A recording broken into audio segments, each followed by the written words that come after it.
Welcome to the Peter King Podcast, the mid-season NFL Peter King Podcast. And man, is there a lot to talk about at the midpoint of this NFL season. As we're recording this, Paul Burmeister, my NBC pal, and I, we are exactly halfway through the regular season. 136 games have been played. 136 games are to be played in the second half of this season.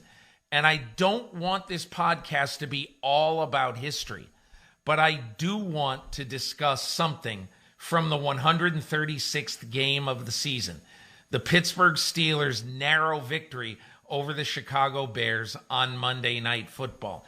Paul, I have to tell you, I had no intention of making this a harangue about officiating because most of the time I find that harangues about officiating are fairly useless. There are going to be missed calls, and there are going to be calls that you disagree with in the course of every season. You just have to overcome them. But on Monday night, there were 3 calls in the Steelers-Bears game that really kind of drove me up a wall. And I'm going to start with one that we have a screenshot of that I'm going to explain. So people who are watching this podcast are going to be able to see a screenshot of what I'm about to describe. But basically, with 9 minutes left in the third quarter, the Chicago Bears scored a touchdown. Justin Fields threw a short touchdown pass to Jimmy Graham in the end zone. Really a huge play for the Bears because they had been struggling offensively the entire night for the first 35 minutes. So they score this touchdown, but wait a minute, there's a flag. And the flag is for a low block on the right guard, James Daniels of the Chicago Bears, who was called for making a low block against TJ Watt on the pass rush that was the on the scoring play, the Justin Fields to Jimmy Graham touchdown pass. So I need to explain to you exactly what the rules and the rule clarification was before this year. The NFL instituted a new sanction this year, a new rule this year that essentially says when you are outside the tackle box, outside, say, the tight end box, where your team lines up against the other team, if you go outside the last guy on the end, whether it be a tight end or a tackle, if you go outside there, you can't block anybody low. And so it's what it's designed to do. It's designed on both sides, offense and defense, to prevent those kind of cut blocks out in the field that have led to some knee injuries. So on this particular play, James Daniels pulled to his right, and he sort of dove to try to block TJ Watt. Now, for those watching this podcast, you're now going to see the screenshot from the game of where James Daniels was. Look at the prone player on the Chicago Bears, James Daniels. He's in the shaded box. You can see him. His entire body is in the tackle box. And TJ Watt, he has at least one leg inside the tackle box. James Daniels dives at TJ Watt. Watt either totally evades him or there might have been a brush, but it was not much of a contact, and TJ Watt continued his pass rush. So after the touchdown, we see the flag, and Tony Corrente has flagged James Daniels for a low block on TJ Watt. And I'm just going to say, this is not what this rule was intended to stop. It's not intended to stop the play right around the quarterback and in the line of scrimmage area.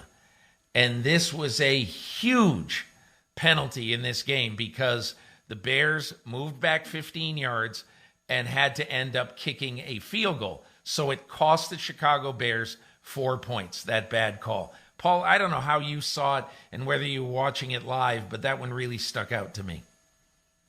I thought it was horrible, Peter. And I all at once really agree with the intent of the rule, the spirit of the rule. I've sat here and watched. I had friends way back in the day lose their seasons and careers because of low blocks way outside the tackle box they weren't expecting that were really dirty plays. And the NFL's effort to get that out of the game is, I mean, it's perfect. That's what they ought to be doing. But that was just a football play. It wasn't even close to not being a football play that should be expected. Anytime an offensive lineman pulls, sees an end coming in close to his quarterback, he's been taught, hey, going low is fine. And that move was made well within the box. You could slow it down, and we looked at the freeze frame. Maybe it was an inch outside the box. Doesn't matter if it was even a yard outside the box. That was a football play that linemen are taught and that defensive end and outside linebackers, they expect. And to me, that's where the rub ought to come in there, Peter. Get the play out of the game where the defender isn't expecting it. He's running downfield. He is in no way thinking about being hit low. That's when he's in danger. He was not in danger there. He knows that kind of block may be coming. There was no reason for it at all. And the bigger picture issue to me, Peter, is anytime player safety is involved, the officials are now erring so far on the side of safety that it's getting in the way of the game. And the late hit to the quarterback, that's coming in as well. It didn't last night, but you see it every week. Calls are made that shouldn't be made there because they're saying it's safety. And that was, to me, the worst example of this that we saw last night. Paul, before the year, I had an officiating source tell me that before the year, Walt Anderson, the new czar of officiating, told officials when discussing this call that it has to be clearly outside the tackle box. He might have used the words well outside the tackle box. That was what one officiating source told me he said. But in any case, Walt Anderson basically told the officials it's got to be well outside the box. And now we see this play. Not only wasn't it well outside the box, and not only was he barely touched, if he was touched at all, but that was just an egregious misuse of a rule that may have cost the Chicago Bears a football game. And it just really bothers me that the over-officious nature of how that game was officiated, and it seemed to all apply to my second beef is, Justin Fields getting hit a couple of times really hard and there being no call, which I think a lot of people look at games and say that, the young kids don't get the calls. There should be no ever thought about that. It's destructive to the integrity of the game that a veteran quarterback is going to get calls differently than a young quarterback. So I don't want to harp on that too much, but that also bugged me a lot. The other one that I think that America woke up Tuesday morning just screaming about is the Cassius Marsh taunting call that basically took away, an end of a series for the Pittsburgh Steelers. And the NFL is very lucky that even when the Bears did get the ball in the last couple of minutes of the game, they were able to drive down and score a touchdown. But look, before the season, officials were told, hey, on taunting, okay, if you have to use your own judgment, you know it when you see it, but on taunting, it has to be a clear effort by one player to either degrade or demean another player or another team. And what Cassius Marsh did after sacking Ben Roethlisberger, that should have resulted in the Bears getting the ball back with more than 3 minutes to go in the game with a chance to drive the length of the field and to win the game. What should have happened is that when Cassius Marsh celebrated and kind of flexed toward the Steelers bench, it wasn't anything he said. He's 30 yards away from the Steelers bench, maybe 25 yards away. The field is 53 yards wide. But he's a good 25 yards away from the Steelers bench, and he flexed, and he celebrated right there. That's not taunting. That is an intense celebration by the guy who just made his first big play of the year in 9 games. And when I saw that flag come out, I was just outraged. And I don't want to make a big deal of Tony Correnti, the referee, hip checking Cassius Marsh on his way by, because the call wasn't for that. But that was inexplicable why Tony Correnti did that. But Paul, I know that you played this game at a very high level. You played it at the highest level in the Big Ten. You saw a lot of spirited stuff that happened on the field. And I just wonder what you think when you see that called and a 15-yard penalty be assessed because of it. I go back to the 7 words you said a little bit ago about this, Peter, that you know it when you see it. You know taunting when you see it. And the spirit of the rule and why it was put in was to remove those moments where there was a player was degrading another player, where he took it a level or two too far. And just like with this player safety and all the things being called for player safety and the officials erring on the side of, well, we're protecting a player, so we're going to call it. You're not protecting the game by eliminating a deserved emotional moment. And they're not going to change football in the sense that it's physical, it's dangerous, it's fast, it's emotional. And right after a play is made, negative or positive, people are going to have a response that's in line with what just happened. And they need to figure out the line between a response that is understandable based off of what just happened and a response that is embarrassing the game or embarrassing an opponent. And they're erring way too far on the side of protecting this taunting rule. And it doesn't need to happen at all. You know, Paul, what to me is so interesting about everything that we're talking about this morning is that this year there has been more than ever an open line of communication between the replay official upstairs and the referee on the field, and also between Walt Anderson and the officiating command center in New York and the official on the field. So last night, and let's talk just for one more second about the low block call. Clearly, Walt Anderson and the replay official had to have seen on that play that Correnti overstepped his authority on that play. I think they should have also done it on the taunting call, but they clearly could have done something and said, Tony, you need to pick up the flag.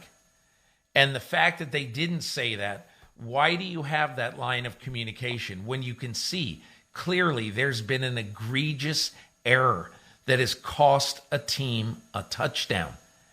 And that is the other part of this that is stupefying, that there's all this communication between New York and the referee, between the replay official and the referee, and they see a call that is so obviously an overreach, and they did nothing about it. Look, I could vent about this for a long time. You've already heard enough of it, but I want to move on to a few other things before we get to Justin Herbert and before we get to the rest of the podcast.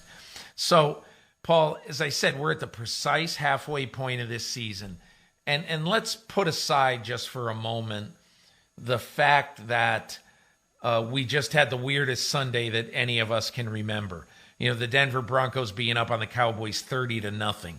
The Bills going to Jacksonville and not scoring a touchdown and losing to the Jaguars. There's so many things that were weird about that. But I want to just take a quick look ahead. And I just want to ask you your headline for the second half of the season and what you think is going to be a big story. I'll give you mine, but you take yours first. When you look at the second half of the season, what do you think is going to end up being huge? My eyes go to the AFC, where the Kansas City Chiefs and the fact that they're struggling right now really left the door wide open, and one that we didn't expect to be open at this point. I mean, all the preseason discussion about the AFC was chasing the Kansas City Chiefs. I mean, that's exactly what it's been the last 2 or 3 seasons. There was no reason to think it was going to be anything different this season. Well, now the Chiefs have come way back to the middle of the pack. And you look at these teams that are a couple of games above 500, maybe even 3 or 4 games above 500 in the AFC that are trying to pursue that spot. it's so elusive to take the reins and hang on in the AFC to fill that void left by the Chiefs. I mean, 2 weeks ago, the Cincinnati Bengals were the number one seed. They've lost a couple of times since. It's easy to go to the Buffalo Bills and say, oh, that's the best team. You watch in the last 2 weeks, I mean, are they really? So this wide open race to take over the spot as the top team in the AFC, to me, has a lot of intrigue. And there are great quarterback stories within each one of the teams that are really trying to grab it.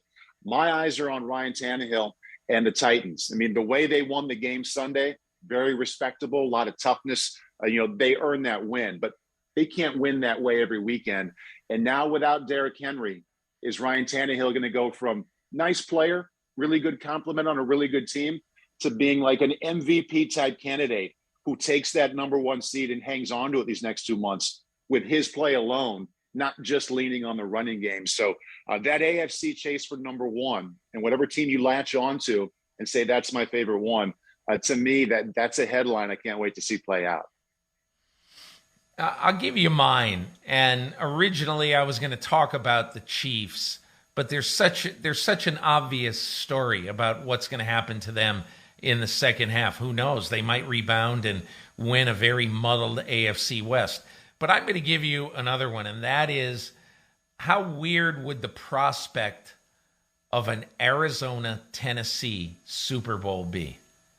I have to tell you, there cannot be one person who before this year, I'd like to see if so, who predicted Arizona and Tennessee to meet in the Super Bowl. And I'm not saying they will. All I'm saying is, Paul, the Arizona Cardinals to me are an amazing, amazing story from the coach on down. And I'll start by saying that if you look at the NFL after 9 weeks, there are 0 undefeated teams, which is not stunning, okay? 1 out of 32 teams, only 1 has 1 loss. Everyone else has 2 or more. That team with 1 loss, the Arizona Cardinals. What impresses me so much about the Cardinals, and I wrote about this on Monday, is the roster depth. 2 of the most important players now in them being 8-1 right now, believe it or not, are Marcus Golden, who they got for a song in a trade from the New York Giants last year, and then Colt McCoy. Colt McCoy goes to San Francisco in a game the 49ers had to have. In a game that Colt McCoy is not positive he's going to play. And he goes out and plays exceedingly well. They put 31 points on the board, a tremendous effort by them. And to me, I love watching the Cardinals play right now because, in my opinion, they can be both explosive and they're good enough running the ball.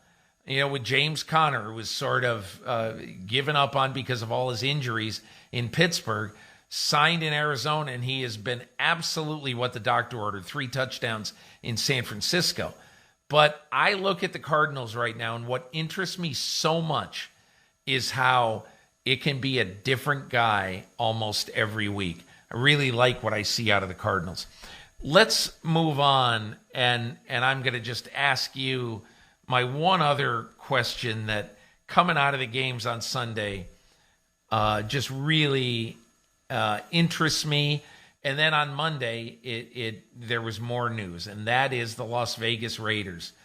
In the span of 6 days, they basically fired both first-round picks from 2020. The Raiders had 2 picks in the top 20. Henry Ruggs at number 12 and Damon Arnett at number 19. And both of those guys have now been fired, both for really reprehensible, despicable actions. Obviously, Henry Ruggs was involved in a car accident in which he was driving way too fast on the city streets of Vegas and killed a woman and basically incinerated the woman in her car. There was a fireball after he hit her car. And then on Monday, after it was deemed that Damon Arnett had made an extremely disturbing video, what person in his right mind would have an automatic weapon in his hand and be saying that he was going to kill somebody with it after somebody criticized his football ability on social media. I mean, so there's a lot of people who look bad here. The personnel team of John Gruden and Mike Mayock, they don't look very good. Now, you can argue that the Henry Ruggs thing, who could have seen that coming? He made a horrendous mistake and is going to go to prison, and deservedly so. But the Damon Arnett thing, there were all sorts of red flags on him coming out of Ohio State. And Paul, I guess I would just ask this, because I went to the game on Sunday in the Meadowlands where the Raiders lost to the Giants. And after everything that has happened to this team, with the personnel stuff, the incredible shock of the Henry Ruggs situation, the quote, resignation of John Gruden a month ago, everybody post-game said, oh, that doesn't matter. That doesn't have any, it's not a factor in why we lost this game. The only thing that's going to matter is how we play on the field. I guess I would just ask you, as somebody who has played this game, I wonder, do things like that matter to players when they show up for practice after the events that have happened? I think you can also point to, Peter, to your point, a few weeks ago, right after the Gruden news came out, the Raiders had a really poor performance then as well, and they lost this weekend after all the events had happened. So I don't think you can say it doesn't matter. And I understand that coaches and players will come out of the media and say it doesn't matter because that's what they would like for the reality to be. And that's what they want people to think. But it does matter. I don't think it has to take over, though. What can take over is winning a game in a row, winning a couple of games, beating the Chiefs on Sunday night. If they win that game, and they're in this division where every team right now has 5 wins and it's so even, and there are real flaws of different kinds with every single one of those teams in the AFC West. If they win there in a few days, that's the feeling inside that building now, is like, maybe we're the best team in this division. We just knocked off Mahomes and the Chiefs. So it can be fleeting. I think it's a real thing, that feeling. They can deny it all they want, but I think it's there. But they can make it go away with a big win or two. And if you look at their schedule coming up, with the exception of the Washington football team, they're only playing teams that are fighting for playoff positioning and fighting for their playoff lives. So I think they will quickly get back into the emotions of being on the field and trying to win really tough games, because the schedule kind of demands that's where they're going to have to be. Paul, I thought it would be good in our remaining couple of minutes if we just hit 3 topics briefly. And the first one is, I'm going to pick one, you're going to pick one. Give me your team that's going to emerge as a surprise in the second half of the season. I'm building off of one of the lines you wrote in your article on Monday, Peter. You mentioned that because 7 teams will make the playoffs in the NFC, there might very well be a team that makes the postseason with a losing record. So I looked at all the teams without winning records right now that I wanted to say, okay, this is going to be my surprise team. Give me the Atlanta Falcons. I love the way Matt Ryan played on Sunday. And I'm just really into the fact that Cordero Patterson is playing running back and wide receiver. Their defense isn't any good. I mean, their defense may rule them out here.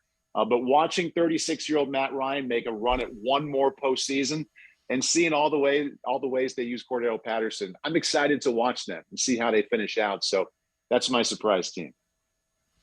My surprise team will be New England. Now, I'm not, maybe people think, well, that isn't a surprise. They've won 3 in a row.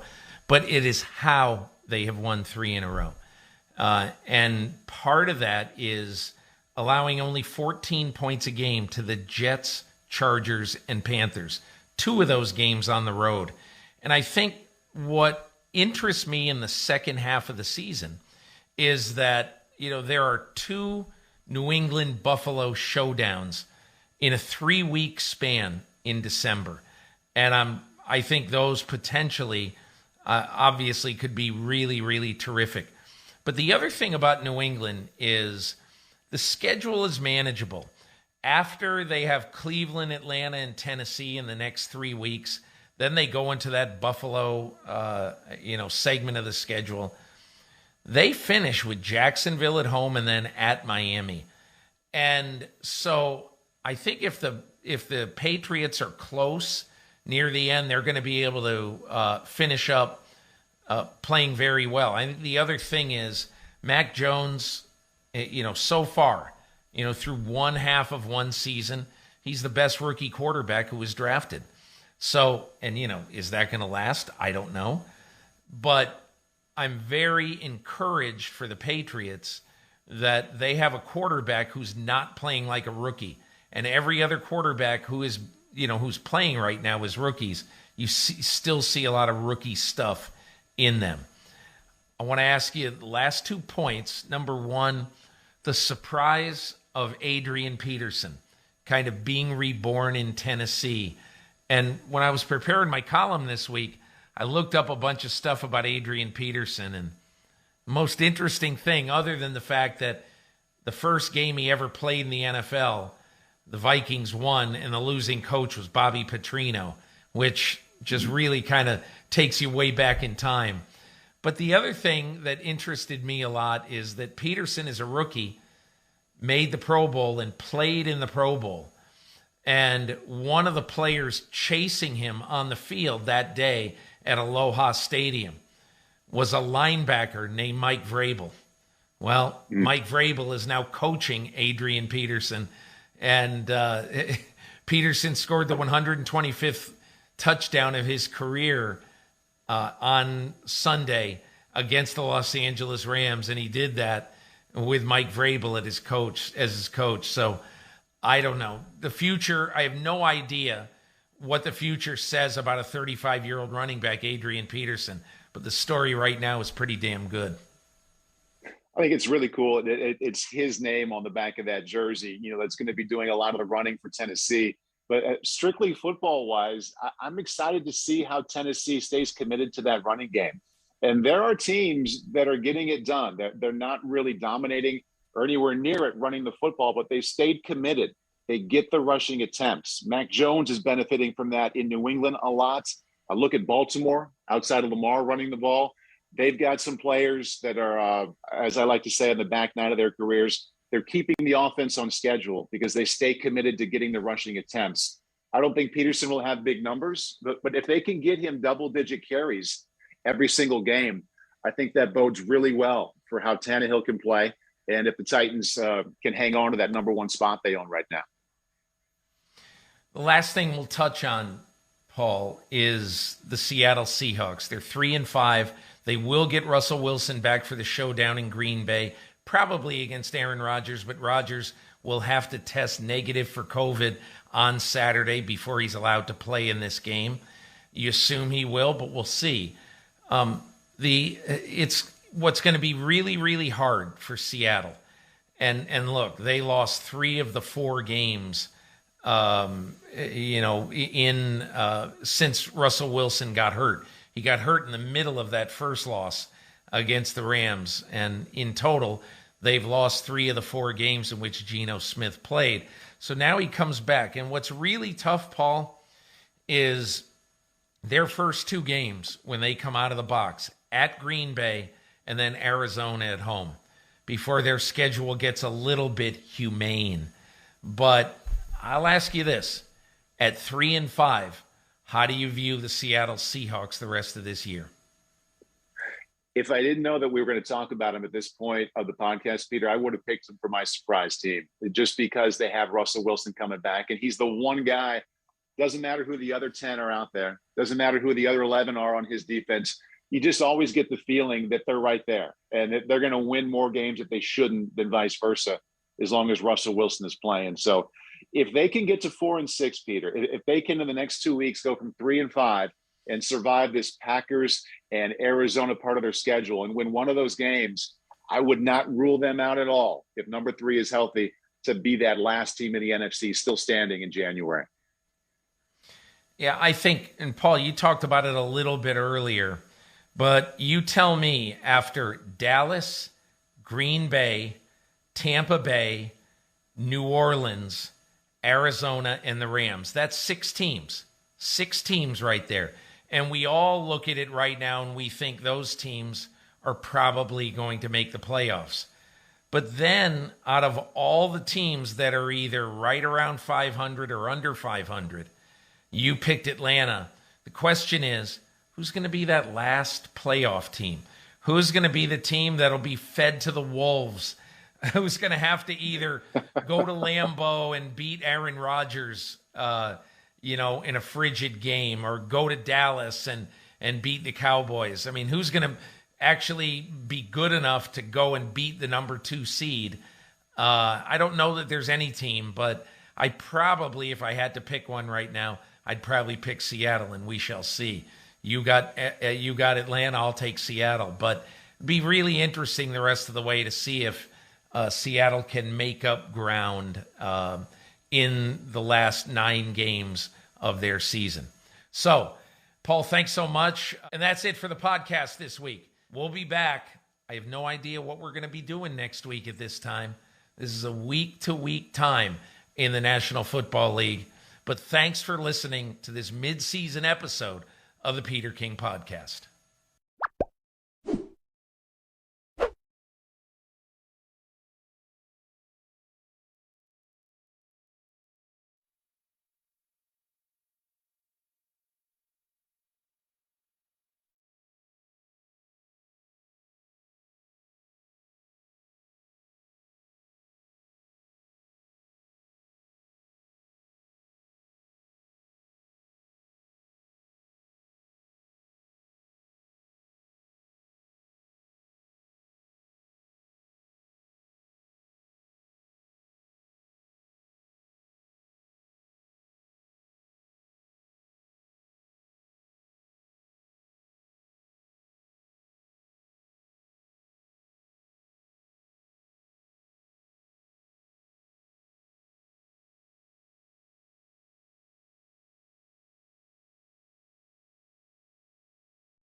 Hi, I'm Mike Tirico, and thanks for watching. Make sure to hit subscribe for the latest news and highlights from NBC Sports.